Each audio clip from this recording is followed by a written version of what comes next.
नमस्कार दोस्तों, एक बार फिर से स्वागत है आपका द कैरियर्स अकेडमी मुरैना में। आइए हम आज की करंट अफेयर के प्रश्नों को देखते हैं। शुरू करते हैं।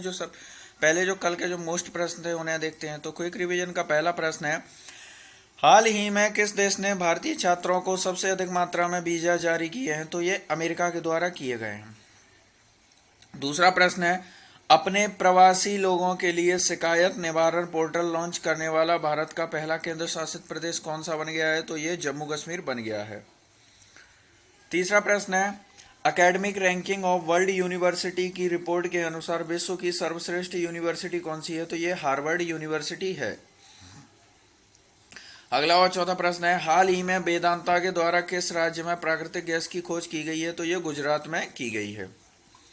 और पांचवा प्रश्न है आपका, सुरक्षित शहर सूचकांक 2021 की रिपोर्ट के अनुसार विश्व का सबसे सुरक्षित शहर कौन सा है? तो ये कोपेनहेगन है। और आपने अभी तक चैनल को सब्सक्राइब नहीं किया है, चैनल को सब्सक्राइब करें, बेल आइकन दबाएं, जिससे कि आपको नए वीडियोस की नोटिफिकेशन मिल सके। वीडियो को लाइक करें और अपने फ्रेंड्स के साथ इसको शेयर जरूर करें। साथ ही आप हमें इंस्टाग्राम पर भी फॉलो कर सकते हैं और टेलीग्राम चैनल को भी ज्वाइन कर लें, जिससे कि आपको नए वीडियोस और पीडीएफ है सारी एक साथ आपको मिल सकें। शुरू करते हैं आज का करंट अफेयर। आज के करंट अफेयर का पहला प्रश्न है, हाल ही में टोक्यो पैरालंपिक खेलों में भारतीय ध्वजवाहक कौन बना है? तो टोक्यो पैरालंपिक खेलों में जो भारतीय ध्वजवाहक हैं ये कौन बने हैं? ऑप्शन है आपके बजरंग पूनिया, टेकचंद, रवि दहिया, इनमें से कोई नहीं। तो इसका जो सही आंसर ये है टेकचंद, यानी कि क्वेश्चन नंबर 1 का जो ऑप्शन बी सही है। टेकचंद जो है पैरालंपिक खेलों में भारतीय ध्वजवाहक बने हैं। इसके साथ ही आपके दो ऑप्शन और हैं। बजरंग पूनिया जो है, बजरंग पूनिया इन्होंने अभी हाल ही में टोक्यो ओलंपिक में जो ब्रॉन्ज मेडल जीता है, और रवि दहिया ने टोक्यो ओलंपिक में सिल्वर मेडल जीता है। अगला और दूसरा प्रश्न देखते हैं, भू स्थानिक पोर्टल युक्त धारा किसके द्वारा लॉन्च किया गया है? तो भू स्थानिक पोर्टल युक्त धारा किसके द्वारा लॉन्च किया गया? ऑप्शन है आपके अमित शाह, गिरिराज सिंह, अनुराग ठाकुर और ज्योतिरादित्य सिंधिया। तो ये किसके द्वारा शुरू किया गया है? तो इसका जो राइट आंसर ये है गिरिराज सिंह, यानी कि क्वेश्चन नंबर 2 का जो है ऑप्शन बी सही है। गिरिराज सिंह के द्वारा भू स्थानिक पोर्टल युक्त धारा लॉन्च किया गया है। अब आखिर ये क्यों किया गया है? केंद्रीय ग्रामीण विकास और पंचायती राज मंत्री गिरिराज सिंह के द्वारा यह भू स्थानिक पोर्टल लॉन्च किया गया है। यह पोर्टल भौगोलिक सूचना प्रणाली आधारित डेटा का उपयोग करके मनरेगा परिसंपत्तियों को सुविधाजनक बनाएगा, यानी कि लोगों की और अधिक सहायता, जिससे कि मनरेगा के अवसर और अधिक प्राप्त हो सकेंगे। इसीलिए यह पोर्टल लॉन्च किया गया है। तीसरा प्रश्न देखते हैं, विश्व की पहली जीवाश्म मुक्त स्टील किस देश के द्वारा बनाई गई है? तो विश्व की पहली जीवाश्म मुक्त स्टील किस देश के द्वारा बनाई गई है? ऑप्शन है आपके स्वीडन, भारत, जापान, अमेरिका। तो ये जो बनाई गई है, इसका जो राइट आंसर है यह है स्वीडन, यानी क्वेश्चन नंबर 3 का ऑप्शन ए सही है। स्वीडन के द्वारा भारत विश्व की पहली जीवाश्म मुक्त स्टील बनाई गई है। अब ये क्या होता है देखें, तो स्वीडिश की कंपनी ने बिना कोयले का प्रयोग किए इस स्टील को शुद्ध किया है। इस स्टील को हाइड्रोजन आयरन मेकिंग टेक्नोलॉजी का उपयोग करके बनाया गया है। किससे बनाया गया है? तो हाइड्रोजन आयरन मेकिंग टेक्नोलॉजी का उपयोग करके बनाया गया है, जो जिसमें कोयले का प्रयोग नहीं किया गया है। इसीलिए विश्व की पहली जीवाश्म मुक्त स्टील है। अब जीवाश्म मुक्त कैसे है? तो जैसे कि जो भी कोयला, पेट्रोलियम पदार्थ जितने हैं, कोयला, पेट्रोलियम, डीजल वगैरह जो भी हैं, ये सब कैसे हैं? ये जीवाश्म ईंधन है। तो जब जीवाश्म ईंधन का इसमें प्रयोग नहीं किया गया है, तो बस इसीलिए ये जीवाश्म मुक्त स्टील है। अगला और चौथा प्रश्न है, हाल ही में अंतर्राष्ट्रीय डॉग दिवस, इंटरनेशनल डॉग डे 2021 कब मनाया गया है? तो ऑप्शन है आपके 24 अगस्त, 25 अगस्त, 26 अगस्त, 27 अगस्त। तो ये कब मनाया गया है? तो ये अभी हाल ही में 26 अगस्त को मनाया गया है, यानी क्वेश्चन नंबर 4 का ऑप्शन सी सही है। 26 अगस्त को मनाया गया है। इसको मनाने का उद्देश्य यह है, तो अंतर्राष्ट्रीय डॉग दिवस जो मनाया गया है, इसका मनाने का उद्देश्य जो डॉग होते हैं, हमारे जो पेट एनिमल हैं, इनमें कई प्रकार के जो भी रोग वगैरह जो फैल जाते हैं, इनके बारे में इन पर ध्यान दिया जाना चाहिए, और साथ ही इनके रहने खाने और इन्हें जो ये जो हमारे आसपास ही रहते हैं, साथ ही इनके बारे में लोगों को मतलब जागरूक करना, इनकी सुरक्षा और सहायता के लिए, इसीलिए इस डे को मनाने का यही उद्देश्य है, अंतर्राष्ट्रीय डॉग डे।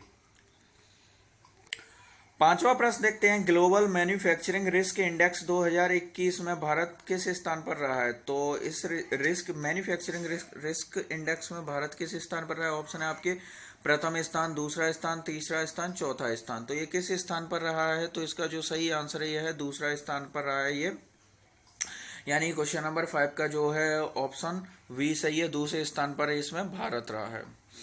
इस इंडेक्स में भारत ने अमेरिका को पीछे छोड़ते हुए दूसरा स्थान प्राप्त किया है, यानी कि अमेरिका का दूसरा स्थान है इस इंडेक्स में, चीन का प्रथम स्थान है और अमेरिका का तीसरा स्थान है। यानी कि जो विश्व के जो देश होते हैं, जो अन्य देश होते हैं, जो अपना पूंजी किसी देश में लगाते हैं यानी इन्वेस्ट करते हैं, तो इस आकर्षण के मामले में चीन पहले स्थान पर है और भारत दूसरे स्थान पर है और अमेरिका तीसरे स्थान पर है।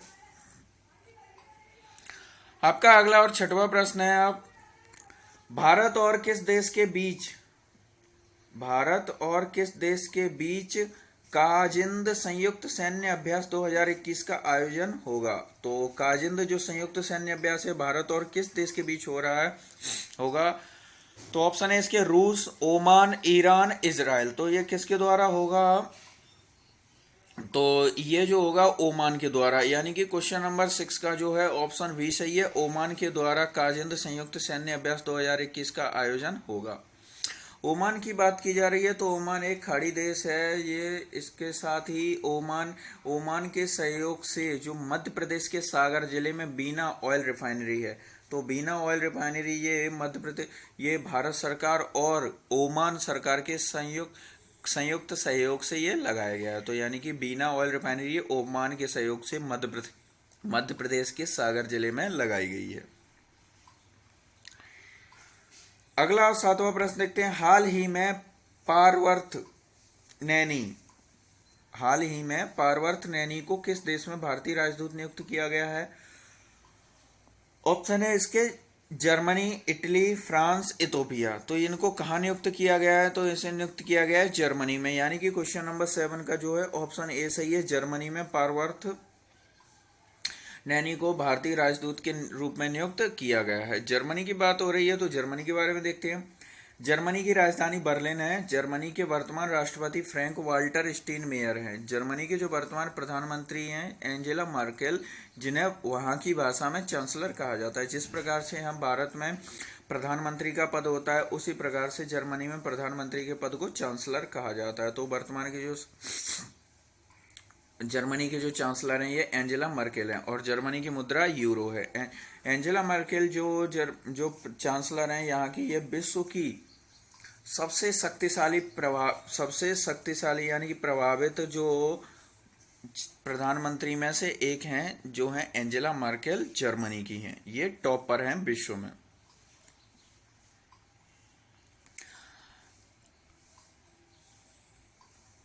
आठवां प्रश्न है, सहकारिता मंत्रालय के संयुक्त सचिव किसके रूप में किसे नियुक्त किया गया है? तो सहकारिता मंत्रालय के संयुक्त सचिव किसे बनाया गया? ऑप्शन है आपके अमित शाह, अभय कुमार सिंह, राजीव कुमार, इनमें से कोई नहीं। तो सहकारिता मंत्रालय के जो संयुक्त सचिव नियुक्त किए गए हैं, ये किए गए हैं अभय कुमार सिंह को। जो अभय कुमार सिंह है ये संयुक्त सचिव बनाए गए। अब ये सहकारिता मंत्रालय का, इसके बारे में देखते हैं। सहकारिता मंत्रालय एक नया मंत्रालय बनाया गया है जिसका भार गृह मंत्री अमित शाह को दिया गया है। अभी हाल ही में आपने देखा होगा जो 7 से 8 जुलाई जो मंत्रिमंडल का गठन हुआ था, इसमें एक नया कई मंत्री नए बनाए गए थे। उसके साथ ही एक नया मंत्रालय भी बनाया गया था, सहकारिता मंत्रालय। तो सहकारिता मंत्रालय के जो प्रथम मंत्री कह सकते हैं हम, तो जो बने हैं ये अमित शाह, जो गृह मंत्री अमित शाह, इन्हीं को इसका प्रभार दिया गया। तो पहले मंत्री अमित शाह हैं। और सहकारिता मंत्रालय के जो पहले अभी जो संयुक्त सचिव के रूप में नियुक्त किए गए हैं, ये अभय कुमार सिंह को नियुक्त किया गया है। 9वां प्रश्न देखते हैं, हाल ही में IMF ने $2.75 बिलियन की मदद राशि किस देश को दी है? तो ये जो अभी जो मदद दी है IMF ने, ये किसको दी है? ऑप्शन है अफगानिस्तान, पाकिस्तान, बांग्लादेश, भारत। तो इसका जो सही आंसर है ये दिया है पाकिस्तान को, यानी कि क्वेश्चन नंबर 9 का ऑप्शन बी सही है। पाकिस्तान को हाल ही में आईएमएफ ने 2.7 बिलियन डॉलर की मदद राशि दी है। अब ये मदद राशि जैसे आपने देखा हो, कोविड-19 जो इस समय चल रहा है, इससे जो हालत खराब है और उसके वैक्सीनेशन और उसके साथ ही जो लोग बेरोजगार हुए हैं और पाकिस्तान की हालत बहुत ही ज़्यादा खराब है, इसी चीज़ को देखते हुए आईएमएफ ने 2.7 बिलियन डॉलर की यहाँ पर मदद दी है। अब आईएमएफ की बात हो रही है तो आईएमएफ के बारे में थोड़ा सा देखते हैं हम। आईएमएफ का जो फुल फॉर्म होता है अंतरराष्ट्रीय मुद्रा कोष, इंटरनेशनल मॉनेटरी फंड, हिंदी में कहते हैं इसे अंतरराष्ट्रीय मुद्रा कोष, का जो मुख्यालय है वॉशिंगटन डीसी अमेरिका में स्थित है। आईएमएफ में वर्तमान में 189 सदस्य कंट्री, यानी इसमें 100 सदस्य देश हैं। आईएमएफ के वर्तमान अध्यक्ष जो हैं ये यूरोपीय संघ की क्रिस्टालिना जॉर्जीवा है। आईएमएफ की स्थापना जो है 27 दिसंबर 1945 को हुई थी। अगला 10वां प्रश्न देखते हैं। श्री बसवा अंतरराष्ट्रीय पुरस्कार किससे किसे सम्मानित किया है? तो बसवा अंतरराष्ट्रीय पुरस्कार से किसे सम्मानित किया गया? ऑप्शन है बसवलिगा, पट्टा देवरू, मंजीत कौर, अरुंधति रॉय, इनमें से कोई नहीं। तो इसका जो सही राइट आंसर है आपका ये है बसवलिगा पट्टा देवरू, यानी कि क्वेश्चन नंबर 10 का ऑप्शन ए सही है। बसवलिगा पट्टा देवरू को जो है अंतरराष्ट्रीय बसवा अंतरराष्ट्रीय पुरस्कार से सम्मानित किया गया है। अब ये क्यों दिया जाता है और किस क्षेत्र में देते हैं इसे? तो बसवलिगा पट्टा देवरू बसवा अंतरराष्ट्रीय पुरस्कार, यह गलती से लिख गया है। बसवा अंतरराष्ट्रीय पुरस्कार कर्नाटक सरकार के द्वारा दिया जाता है। यह पुरस्कार सामाजिक सुधार कार्य में योगदान देने के लिए दिया जाता है। यह पुरस्कार कर्नाटक के जो संस्कृति मंत्री हैं वी सुनील कुमार इस पुरस्कार का बेंगलुरु में आवंटन करेंगे। तो ये किस लिए दिया जाता है? सामाजिक सुधार कार्य करने में योगदान देने के लिए ये जो बसवा अंतरराष्ट्रीय पुरस्कार दिया जाता है। अब आपके लिए आपका कल का प्रश्न था, हाल ही में वांचुआ महोत्सव कहाँ मनाया गया है? तो जो वांचुआ महोत्सव है ये कहाँ मनाया गया है? तो ये असम में मनाया गया। वांचुआ महोत्सव कहाँ मनाया गया? असम में मनाया गया। अब आपके लिए आज का प्रश्न है आपका, हाल ही में गैल ओम्बेट का निधन हो गया है, वे कौन थी? तो गैल ओम्बेट का जो निधन हो गया है ये कौन थी? ऑप्शन है आपके लेखिका, राजनेता, सिंगर और कलाकार।